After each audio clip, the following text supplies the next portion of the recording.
Pasado alas 7 ng umaga, rush hour na. Silipin natin ang lagay ng trapiko sa MacArthur Highway kung saan may isinasagawang roadworks ngayon. At may unang balita live si Gabriel Gonzalez. Gabriel?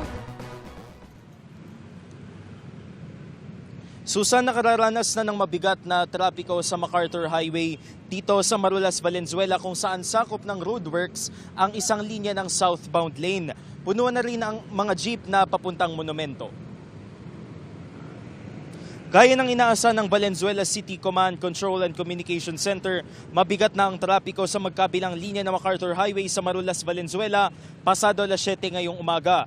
Punuan na halos ang mga jeep at e-jeep na dumaraan kaya hirap sumakay ang mga commuter. Nagbukas ng zipper lane ang mga tauhan ng DPWH para maibsan ang bigat ng trapiko papuntang monumento. Bagyang mabagal na rin ang galaw ng mga sasakyan sa northbound lane ng MacArthur Highway sa Marulas papuntang Karuhatan. Ang ilang commuter apektado ng matinding trapikong dulot ng mga pagkukumpuni sa kalsada pero naintindihan naman daw ang layunin nito.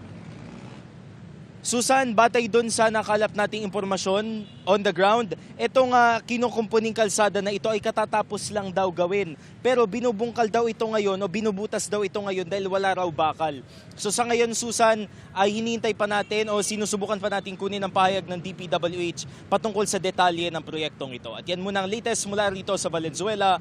Gabriel Gonzalez, GMA News.